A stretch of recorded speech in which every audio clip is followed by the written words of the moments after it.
This is not a drill. What's the most resilient parasite? An idea. A single idea from the human mind can build cities.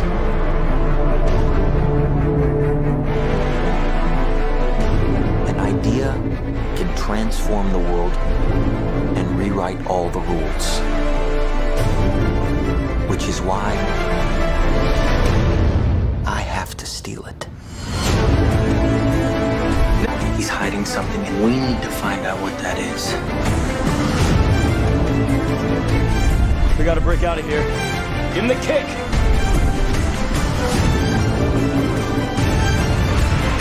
This was not a part of the plan! Wake me up! Wake me up!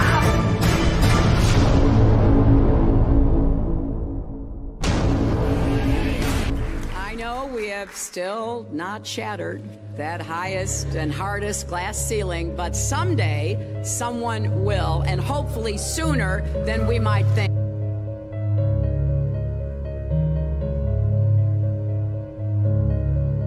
As the galaxies go whizzing by over the glass domed ceiling. Now tell me that doesn't work for you.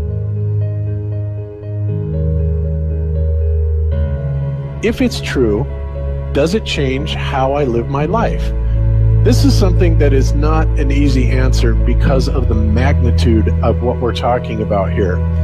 How it will change your life, first of all, when you understand it, is dramatic, to say the least. Will it change you from having to go to your job every day and the things that you typically do every day?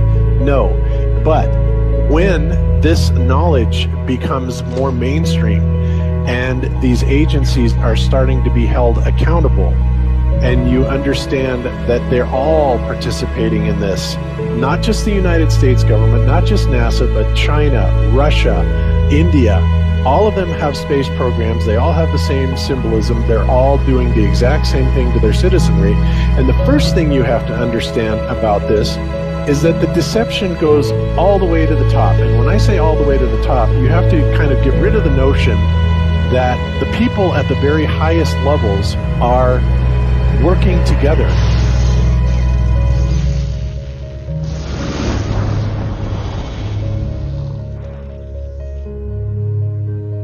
Why would they do this? Why are they trying to hide the fact that we are on an infinite plane or on a flat earth rather than a ball? Well, if you isolate people into the idea that they're on a blue marble that's in the middle of a universe that is really insignificant and there's thousands or millions and billions of other worlds and possibly other civilizations, that makes most people think that we are insignificant and that we did actually come about as some sort of an accident.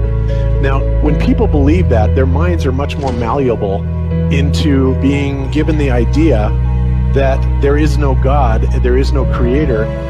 And because of that, that also gives the controllers this fertile soil to build other deceptions on.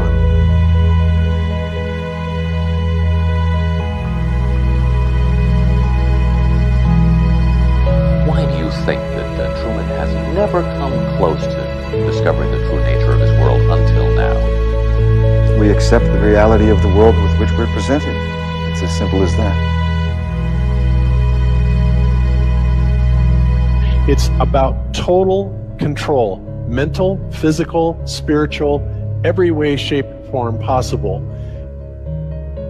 You have to remember how big of a conspiracy this is. This isn't talking about just the JFK thing or isn't talking about just 9/11.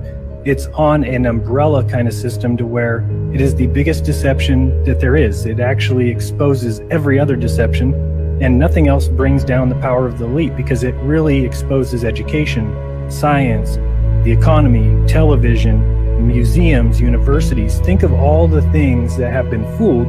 I feel worse for the people that are out there building satellites, the people that are out there actually working for these space agencies, the people out there teaching in schools as professors, because they would all come to the conclusion eventually, once this gets out, that they've all been contributing to the lie. Why do you believe what you believe? Prove it without using NASA or any other space agency.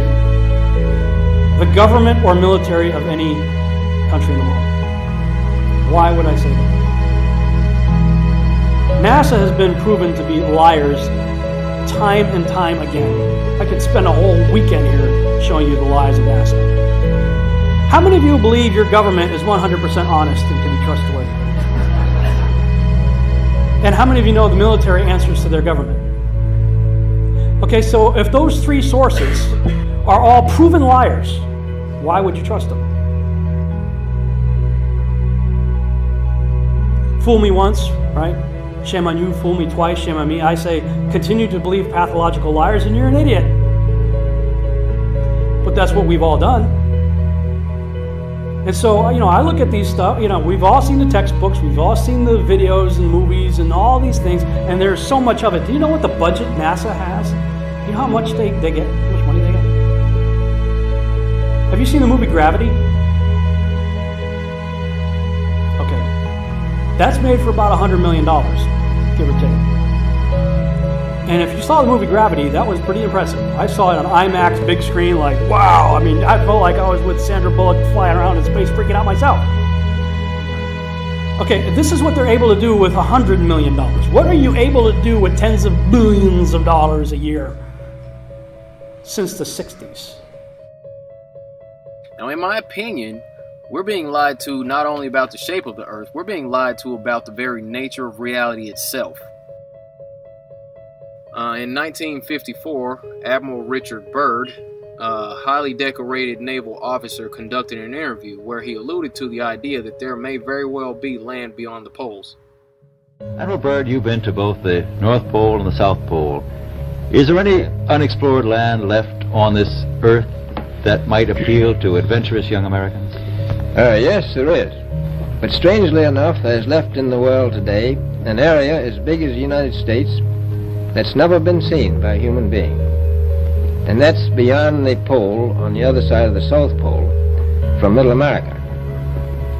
And it's, I think it's quite astonishing that there should be an area as big as that unexplored. Well, it's a tremendous So there's a lot of adventure left down at the bottom of the world. Well, Admiral, do you hope to see that? We don't know. That's the big problem. We don't know where we are, okay? That's what we're all trying to figure out here. But there is the Antarctic Treaty where, you know, 53 or so nations have signed saying that no one's going to lay claim to Antarctica and that there are massive restrictions for travel there. You can't just get up and go to Antarctica on your own. You know, you have to have a tour guide with you, and there are only certain entry points and there are limits on where you can go search. Personally, I think the unconquered South face is the only one worth scaling. It's a 20,000-foot sheer wall of ice, but that's never stopped me before.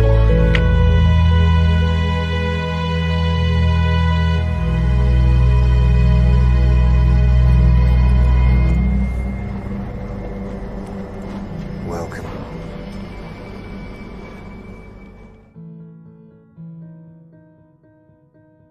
No, I just want to stand on top of the wall and piss off the edge of the world.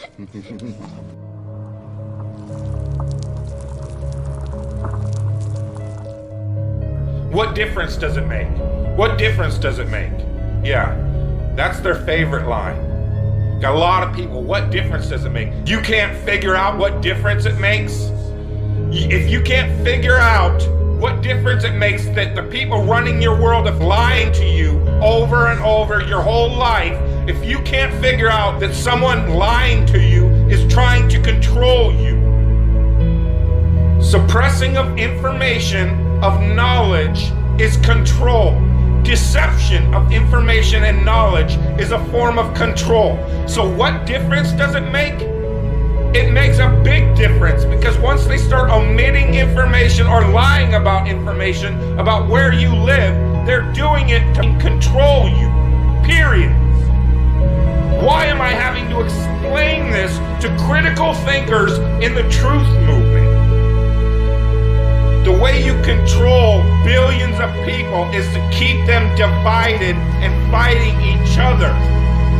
Flat Earth is not a psyop. Flat Earth destroys the psyop.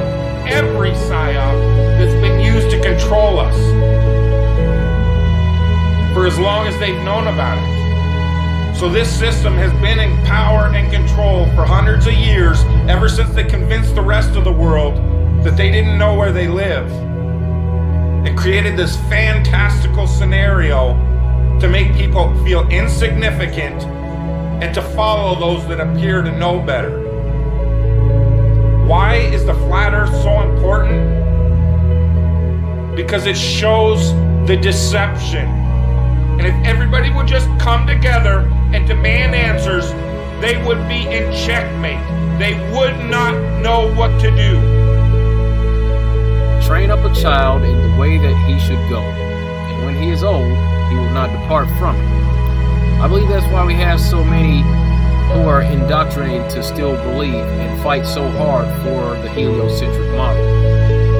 The reason being is because we've been taught the globe model since before we had the ability to think for ourselves.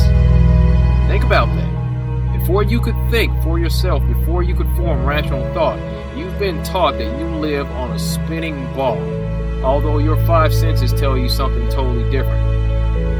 Our senses tell us that the earth is flat and stationary, that the sun and moon and the stars rotate above us just as we see, that they make their annual cycles in such a way that we can calculate days, months, and years of the passage of time, just like in Scripture. The earth in itself works like a well-designed timepiece, and we all know that any timepiece that we can think of has a designer.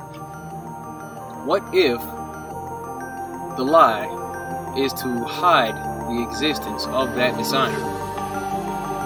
What if they're lying to us about this because they're hiding God?